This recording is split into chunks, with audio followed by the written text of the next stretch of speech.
And hello, everyone.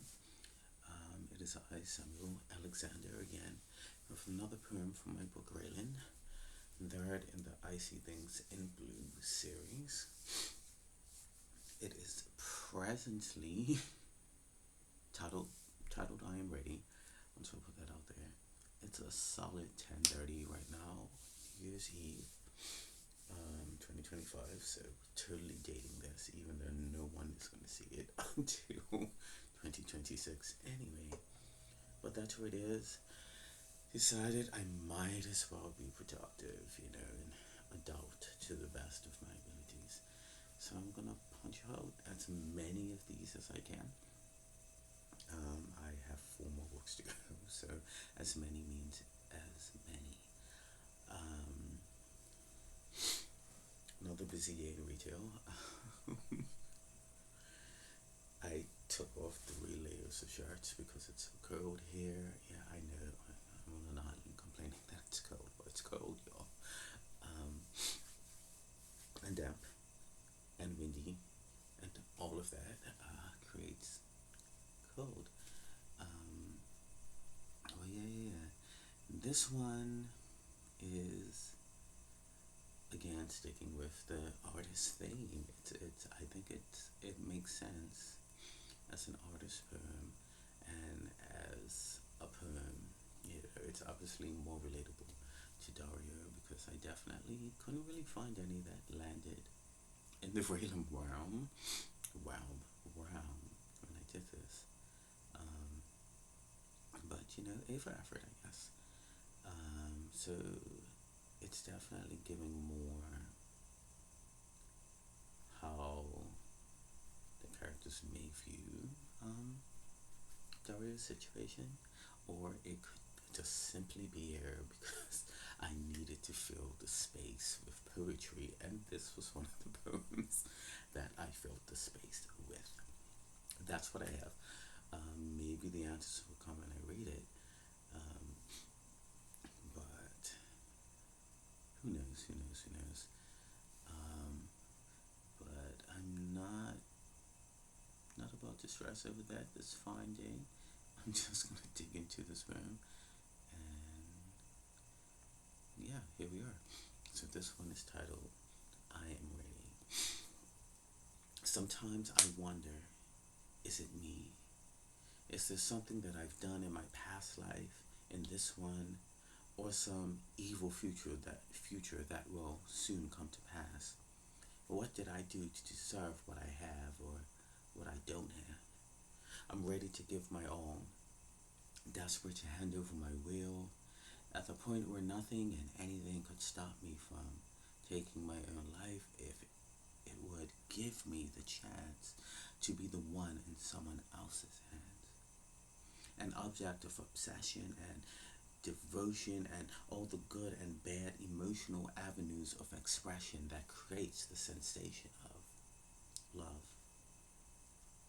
There's nothing I wouldn't give, no act so heinous I wouldn't commit, no amount of self deprecation I wouldn't subject myself to, no embarrassment I wouldn't bear. I would relinquish all that makes me the person that I am. I would destroy the aura of what I've become and turn into a completely new being if I knew for sure it would bring love to me. I'm ready to accept all that it is, the ugly and beautiful and compromise and the undefined places, both in the light and dark, that love will take me.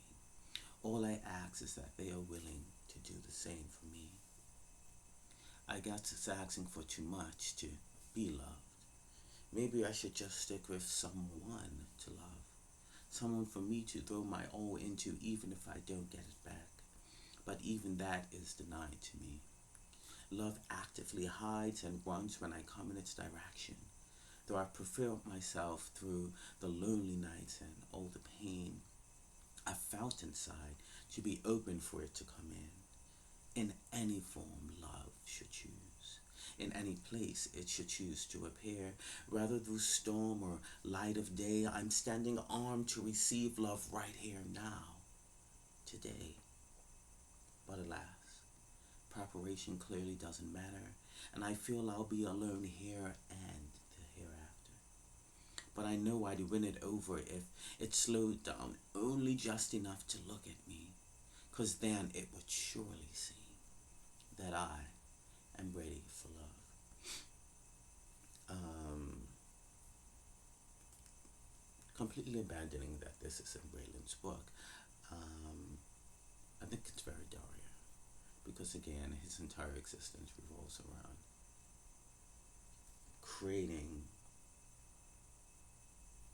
a person that he thinks would bring the love that he thinks that he deserves or believes that he deserves, if that makes sense. Because in his mind, he has this idea of what a family unit should be, and his family unit is not that. But he takes it on as if he's the problem, and if he changes, and if he does things differently, and if he becomes the ideal human, per se, that it will change how other people treat him. And ultimately, what happens is that they still treat him the same way. Um, Whether they're treating him good or bad, what he's actually looking out of that, for out of that relationship, is pretty much non-existent, and it never happens. But this is the energy he continuously gives it until ultimately it just breaks and falls apart, and he can't ignore it anymore, and realizes, ultimately this just isn't working. And so this makes a lot of sense from that perspective. Whether it fits for this particular book, if you read it, that's highly up for debate. I can't even really force this one to make sense, because it's definitely 100% about the main character of the series. At least in my mind, it is, but that again is open for interpretation. And what I really like about this is that even though it's called I Am Ready, it's very similar to the very first poem I think I did, in Dario, which is titled Love. It's a similar kind of theme that comes at it from a different, different angle, but still lands in the same place, where this one is more about the readiness for it versus the one titled Love, without the question mark, um, is more about running away from the signs that they aren't worthy for love, and trying to figure out why life has decided that this is true. Whereas in this one, they're blatantly ignoring that and saying, I am absolutely ready. What else do I have to do for you to see this? But ultimately, it amounts to them feeling the same way, the person in the poem. And I think that fits Dario's energy very, very well. So that's a big part of why it's here. And it's also fun to read. It's just one little thing in here, and I'd have to reread it to find it, but at least I made a little mental note of it. I said the right word when I read it, but I could have sworn I not deleted it, but rearranged it, like the difference between realize it realizes. So the correct word, just the wrong version of the word. Because I definitely remember seeing it, and I was like, that doesn't fit. Like, it needs another letter, like it's that kind of thing. So I was typing faster than I was thinking, or thinking faster than I was typing, something like that. And, that's why they're called typos. But that's pretty much it for this one. Not much more I can say about it. Definitely, all the air conditioning in my job has got my nose feeling like it's painful. It actually hurts. So there will be a lot of sniffing happening. There's literally nothing I can do about it. More, it's gonna go away, or it's not gonna go away. I strongly doubt it because it's New Year's tomorrow and I'm gonna be back in the icebox. You know, the freezer that is my job on Friday. Like, it's one day is not long enough to undo the damage of a 12-hour shift in freezing cold, forced air. It's something about breathing in air conditioning that literally hurts my nose, and breathing in heat, like when I used the heater, also hurts my nose versus being outside in roasting heat or being outside in the freezing cold.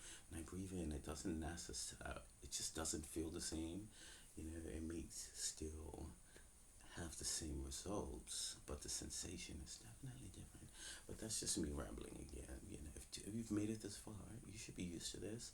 I'm going to lose track, but I attempt to bring it back. And that being said, I said I was done, and I don't really have anything more to say about this poem, which means we have reached the end.